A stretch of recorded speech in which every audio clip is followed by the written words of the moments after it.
Czy składany smartfon to smartfon taki jak inne?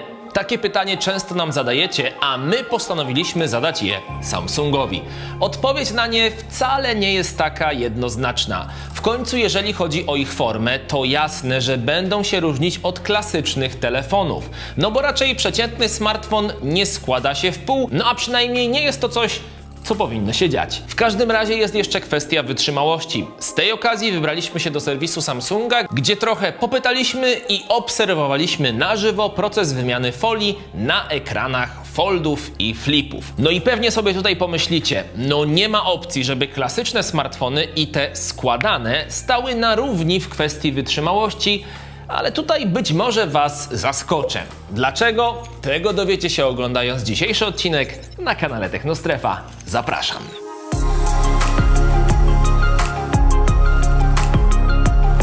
Musicie wiedzieć, że dzisiejszy odcinek powstał przy współpracy z firmą Samsung, która dostarczyła do nas smartfony Galaxy Z Flip 4 i Z Fold 4 oraz umożliwiła wizytę z kamerą w autoryzowanym serwisie. Pytanie jest zatem jasne. Czy składane smartfony są tak samo wytrzymałe jak klasyczne? Żeby móc na nie w pełni odpowiedzieć, to najpierw musimy przyjrzeć się kilku elementom, a pierwszym z nich są zastosowane materiały w telefonach ogólnie oraz w składanych smartfonach właśnie.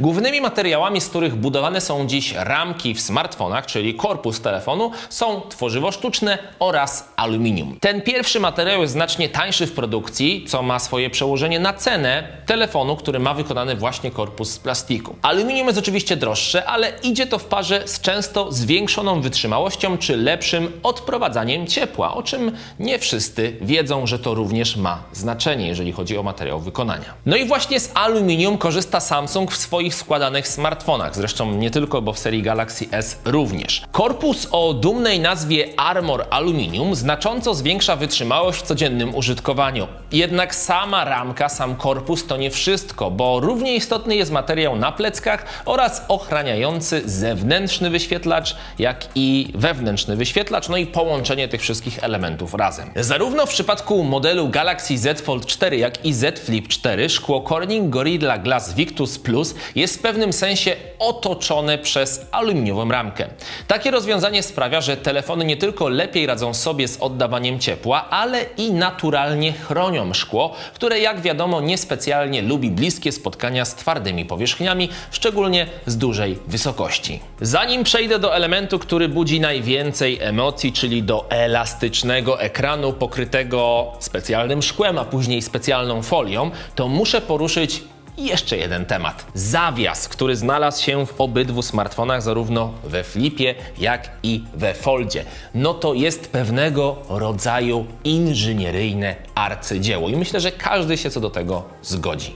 No bo myślę, że ciężko jest stworzyć element, który będzie nam taki ekran elastyczny składał i rozkładał w taki sposób, żeby ten ekran się nie zepsuł i żeby to wszystko miało ręce i nogi przy jednoczesnym zachowaniu wodoodporności, bo mamy tutaj obudowę z certyfikatem IPX8 i ten zawias również w skład tej wodoodporności musi wchodzić. Niezależnie czy smartfon jest rozłożony czy też złożony, w obu scenariuszach musi być wodoodporny, żeby ten certyfikat spełniać. No i tutaj zapewne możecie zauważyć swego rodzaju różnicę pomiędzy klasycznymi smartfonami a właśnie składanymi, to znaczy, że tutaj mamy certyfikat IPX8, czyli tylko wodoszczelność, wodoodporność, a na przykład w serii smartfonów Galaxy S mamy do czynienia z certyfikatem IP68, czyli nie tylko wodoodporność, ale i pyłoodporność. Niemniej jednak na rynku są także smartfony, które w ogóle żadnej certyfikacji nie mają, więc coś, co wydawało się jeszcze do niedawna niemożliwe, przynajmniej w składanych modelach, teraz jest już możliwe i możemy z tym smartfonem wejść pod wodę,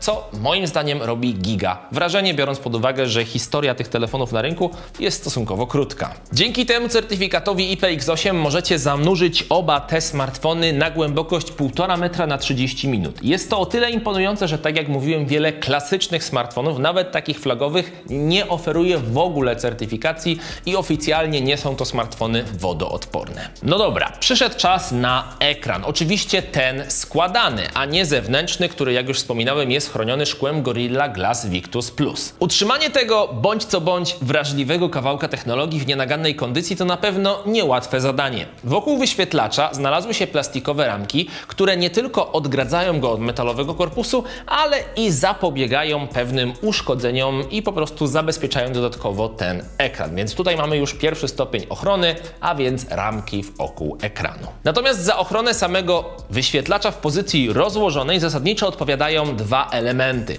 Pierwszym jest ultra cienkie szkło, czyli ultra thin glass. Jest to specjalna warstwa znajdująca się bezpośrednio nad elastycznym ekranem, która faktycznie jest szkłem, ale za sprawą grubości wynoszącej sporo poniżej 1 mm jest w stanie zachować giętkość porównywalną do, uwaga, kartki papieru. Serio. Jednak to nie jest jedyna warstwa, bo nad nią znajduje się jeszcze specjalna folia, którą producent montuje fabrycznie do każdego składanego modelu. To właśnie ona jest najbardziej narażona na uszczerbki i przejmuje większość, o ile nie wszystkie uszkodzenia, które w przeciwnym razie znalazłyby się bezpośrednio na tym bardzo delikatnym i wrażliwym ekranie, który znajduje się pod folią. No i to właśnie wokół tej folii ochronnej narosło sporo mitów i kontrowersji. Samsung wyszedł jednak naprzeciw polskim klientom i oferuje unikalnie w naszym kraju możliwość wymiany takiej folii dowolną ilość razy w trakcie trwania gwarancji. Możecie tego dokonać w każdym autoryzowanym serwisie. Żeby nie pozostawać kołosłownym, wybraliśmy się właśnie do strefy serwisu Samsunga. Zostaliśmy tam zaproszeni i pokażemy Wam, jak w praktyce wygląda proces wymiany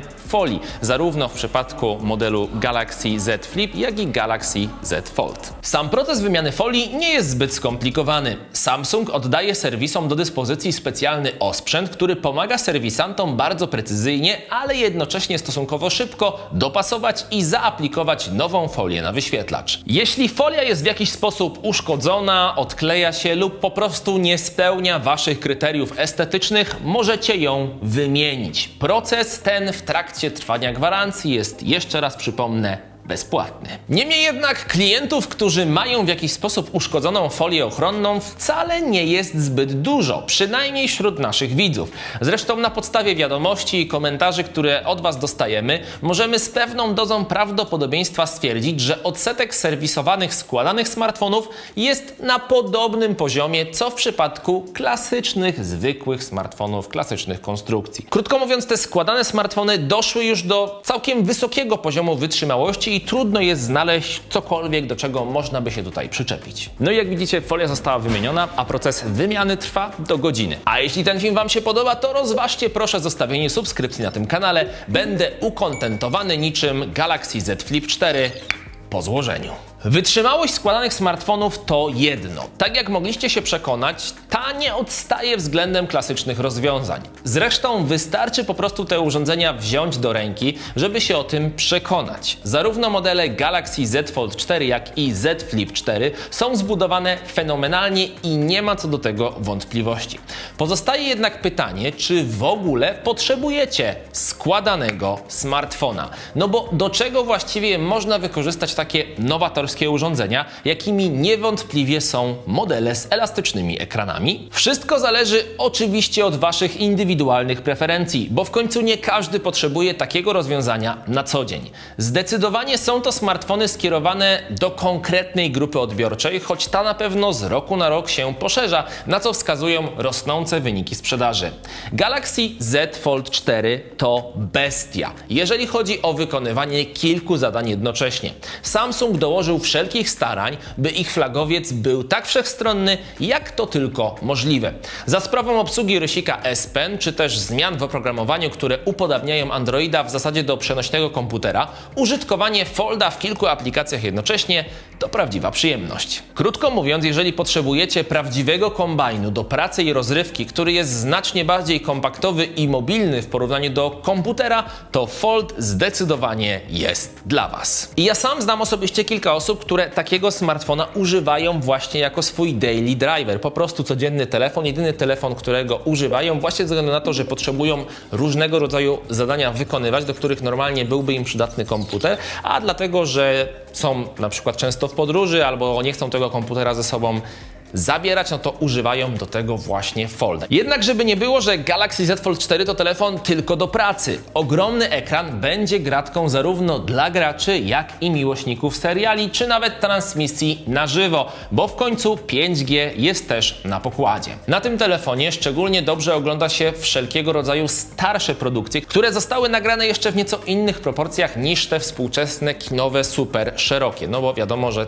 tutaj mamy proporcje bardziej zbliżone do kwadratu niż do prostokąta. A jak oglądać różnego rodzaju filmy czy seriale, to szczególnie jest to przyjemne w połączeniu ze świetnymi głośnikami stereo, które tutaj również są na pokładzie i które zostały umieszczone w taki sposób, że w trakcie oglądania filmu czy serialu po prostu nie sposób je zakryć rękoma, więc jest to fajnie przemyślane. A jak nie macie ochoty na kolejny odcinek serialu, to zawsze możecie spróbować swoich sił w grach mobilnych albo przeczytać książkę, no bo ten telefon otwiera się niczym książka, więc idealnie się do tego nadaje. Jednakże w przypadku modelu Galaxy Z Flip 4 wykorzystanie elastycznego wyświetlacza wygląda zgoła inaczej. Jest to zupełnie inny typ smartfona, tak naprawdę zupełnie inna kategoria niż Fold. Zastosowany tutaj ekran wciąż naturalnie dzieli się na dwie połowy, choć w innej orientacji. Jak zresztą widzicie, tutaj mamy orientację pionową. Wielozadaniowość jest tutaj również istotna, świetnie wykorzystywana m.in. w aplikacji aparatu czy galerii. Idealnie sprawdza się także w trakcie wideo rozmów, w najróżniejszych apkach, czy po prostu jako statyw do robienia zdjęć i filmów. Tak właśnie to można wykorzystać. No i w połączeniu z tą konstrukcją, że można ten telefon położyć i po prostu właśnie w taki sposób używać jako statyw. No i w końcu możliwość zakończenia połączenia za pomocą ordynarnego zamknięcia klapki. To jest ten powiew retro technologii, o który zawsze walczyłem. Dajcie koniecznie znać w komentarzu pod tym filmem, jakie są wasze wrażenia, przemyślenia i doświadczenia związane ze składanymi telefonami. Czy teraz rozwialiśmy wasze wątpliwości co do ich wytrzymałości? Może jest jakaś kwestia, której tutaj nie poruszyliśmy? Piszcie poniżej, a my postaramy się odpowiedzieć na wszystkie nurtujące was pytania, oczywiście o ile będziemy w stanie. Sprawdźcie także inny nasz film, w którym opowiadaliśmy o niesamowitych bateriach przyszłości, których nie będzie trzeba wymieniać przez 27 lat. Tymczasem dzięki za uwagę, trzymajcie się, pa pa!